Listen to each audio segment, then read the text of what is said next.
Hi, this is Todd from the R Sword blog, and today we're going to be taking a little journey through the Bible, and it's a special journey because what we're going to be doing is following the Sabbath day all the way through the Bible, and you'll see it there, and you can follow it along, and you get all the major themes from the Bible. It's amazing.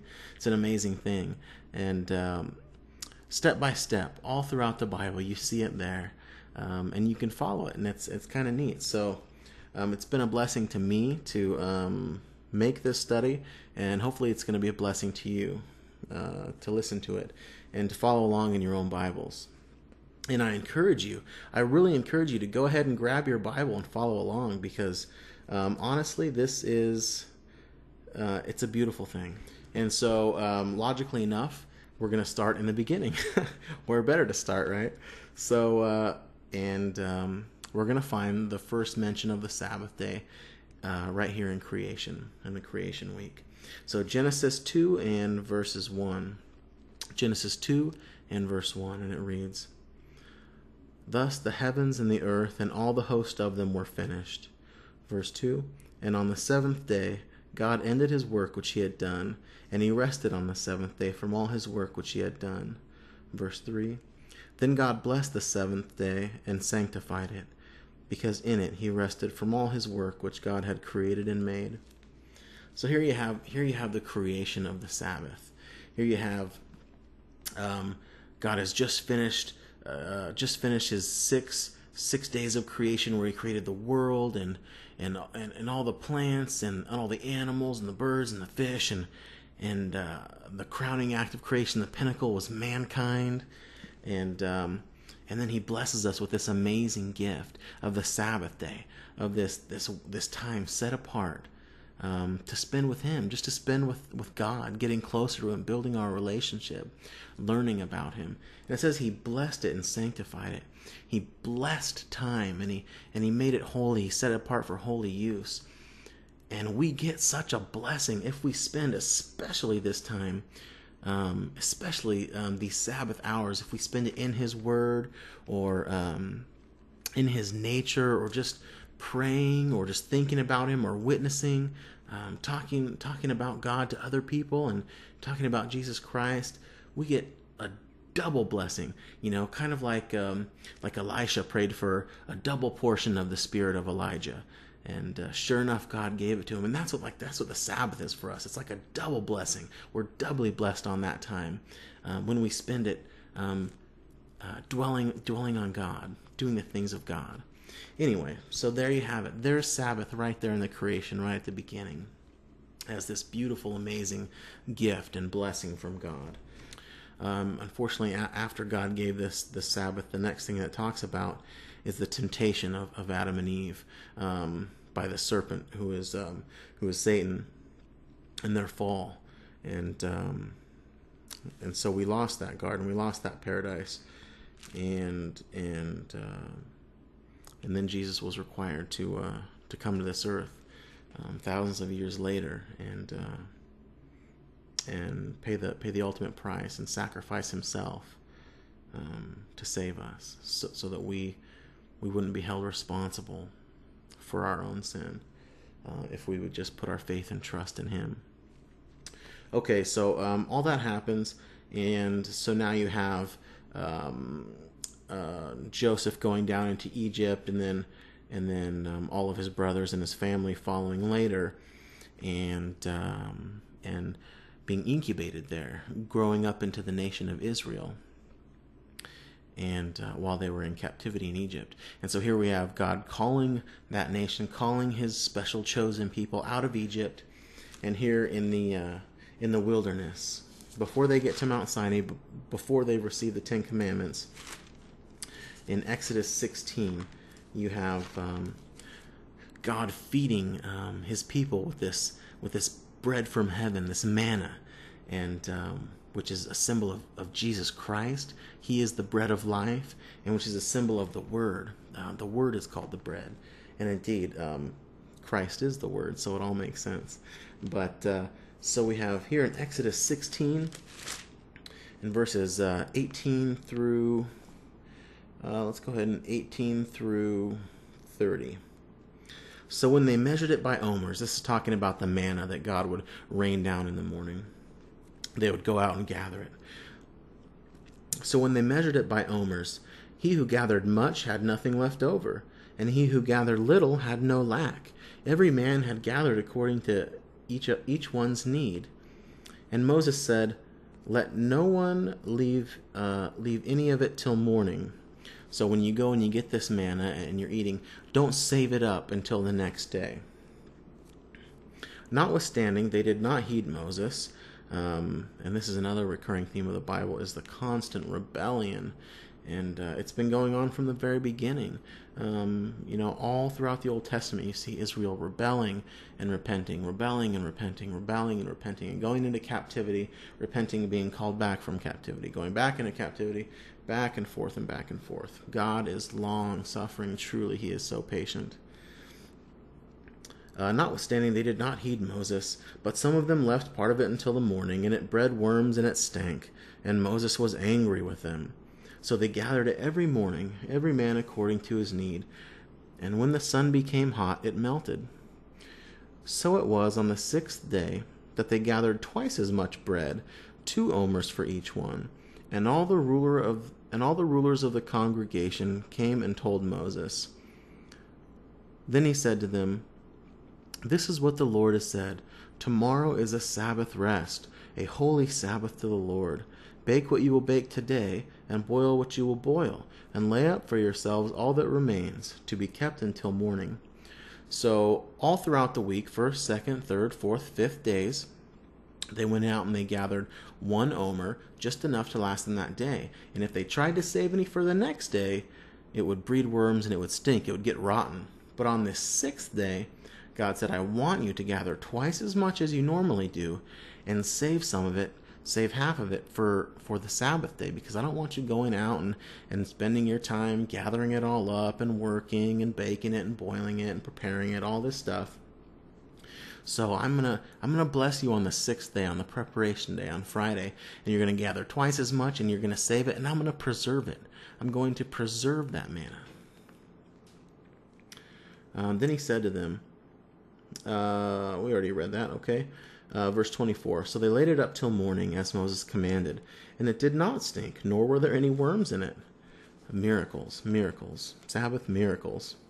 Then Moses said, "Eat that today, for today is a Sabbath to the Lord. Today you will not find any in the fields. 6 days you shall gather it, but on the 7th day, the Sabbath, there will be none." Now it happened that some of the people went out on the 7th day to gather. Again, not listening to God. But they found none. And the Lord said to Moses, "How long do you refuse to keep my commandments and my laws? See, for the Lord has given you the Sabbath. Therefore he gives you on the 6th day bread for 2 days. Let every man remain in his place. Let no one go out of his place on the 7th day."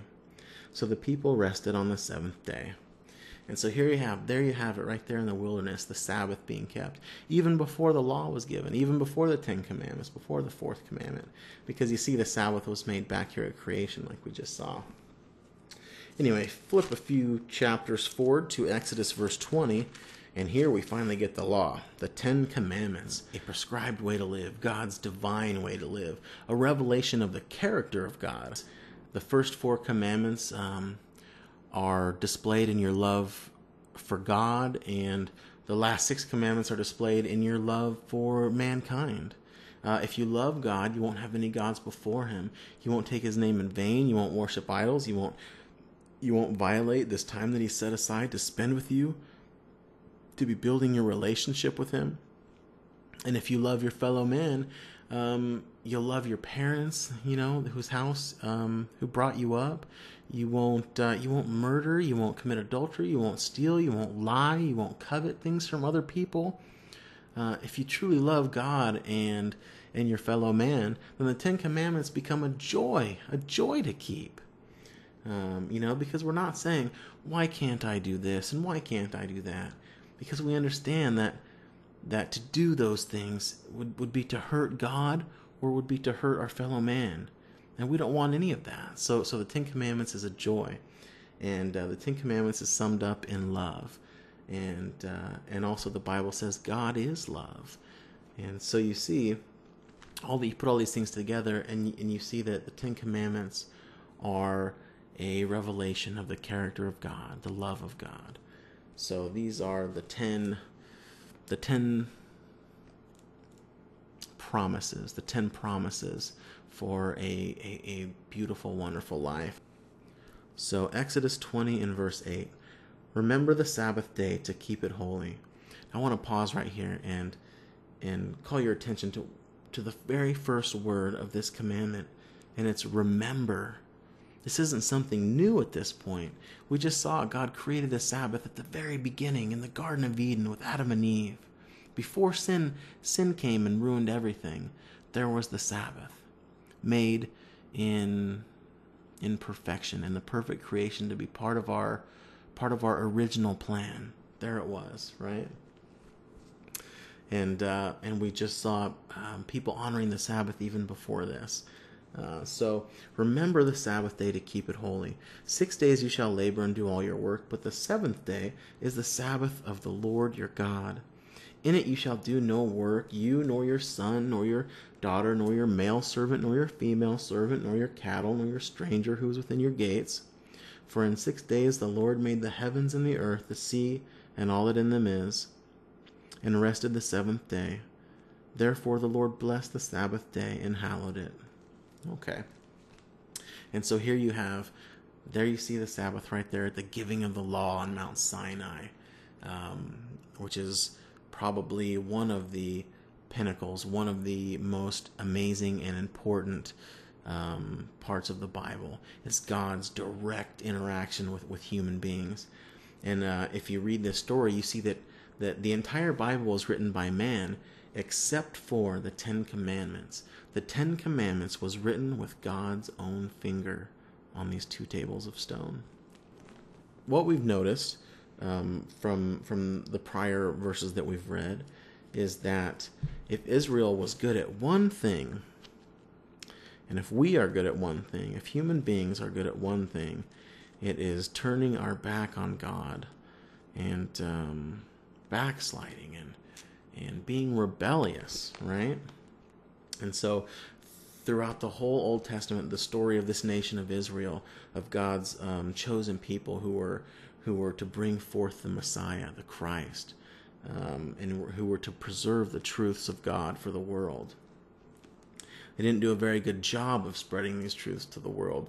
They became more introverted, more exclusive instead of inclusive. Much like the Christian church today, we're still doing the same things that we've always done.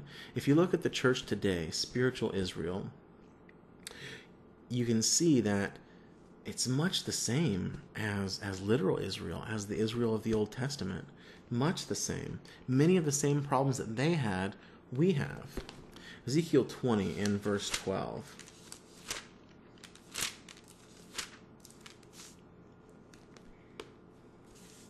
And it reads, moreover, I also gave them my Sabbaths to be a sign between them and me, that they might know that I am the Lord who sanctifies them.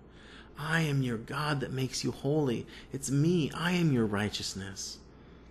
It's a sign. It's a sign between me and you, me and my people. Okay.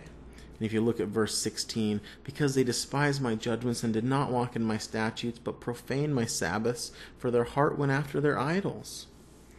And verse 21 again, notwithstanding the children rebelled against me, they did not walk in my statutes, and were not careful to observe my judgments, which if a man does, he shall live by them. But they profaned my Sabbaths.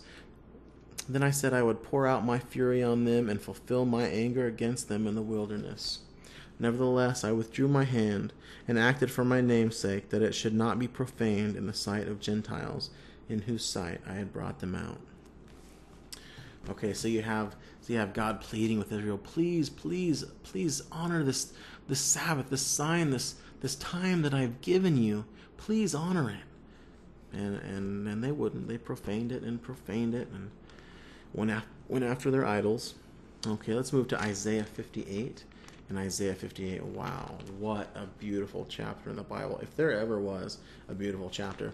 Read Isaiah 58 and then read Matthew chapter 25. And then somewhere in the book of James, I think it's chapter